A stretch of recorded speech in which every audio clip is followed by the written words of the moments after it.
নমস্কার, আমি সুমন্ত। আপনাদের প্রত্যেককে প্রজাতন্ত্র দিবসের শুভেচ্ছা জানিয়ে শুরু করছি এই মুহূর্তের গুরুত্বপূর্ণ খবরগুলো। এবং শুরুতেই যে খবরের দিকে নজর রাখতেই হচ্ছে, কারণ আজ প্রজাতন্ত্র দিবস। সকাল থেকেই বিভিন্ন ছবি আপনাদের সামনে আমরা তুলে ধরেছিলাম। আপনাদের জানিয়ে রাখবো যে কদমতলাতেও যথাযোগ্য মর্যাদায় পালিত হলো ৭৬তম প্রজাতন্ত্র দিবস। কদমতলা আরডি ব্লকের উদ্যোগে প্রতি বছরের ন্যায় এবারও কদমতলা দ্বাদশ শ্রেণী বিদ্যালয়ের মাঠে অনুষ্ঠিত হয় মূল অনুষ্ঠানটি।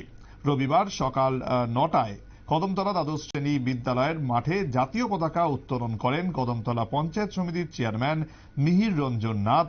তারপর পরিবেশিত হয় জাতীয় সঙ্গীত। স্থানীয় শিল্পীরা সঙ্গীত পরিবেশন করেন। তাছাড়া দুপুর ১২টা পর্যন্ত বিভিন্ন বিদ্যালয় থেকে আগত কচিকাঁচা ছাত্রছাত্রী দ্বারা পরিবেশিত হয় যোগা, নৃত্য সহ দেশাত্মবোধক বিভিন্ন সঙ্গীত। তাছাড়া বড়দের মধ্যে দড়ি টানাটানি, মিউজিক্যাল চেয়ার ইত্যাদিও পরিবেশিত হয়।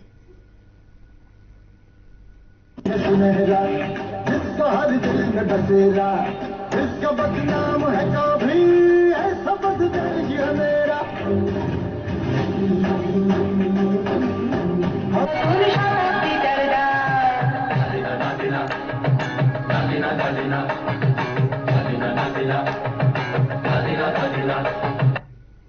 প্রজাতন্ত্র দিবসের অনুষ্ঠান এবং দেখতেই পাচ্ছেন কিভাবে বিভিন্ন প্রদর্শনী তুলে ধরা হয় ছাত্রছাত্রীদের তরফে।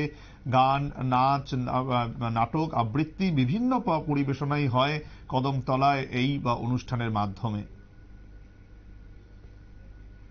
সময় একটা বিরতির, সঙ্গে থাকুন।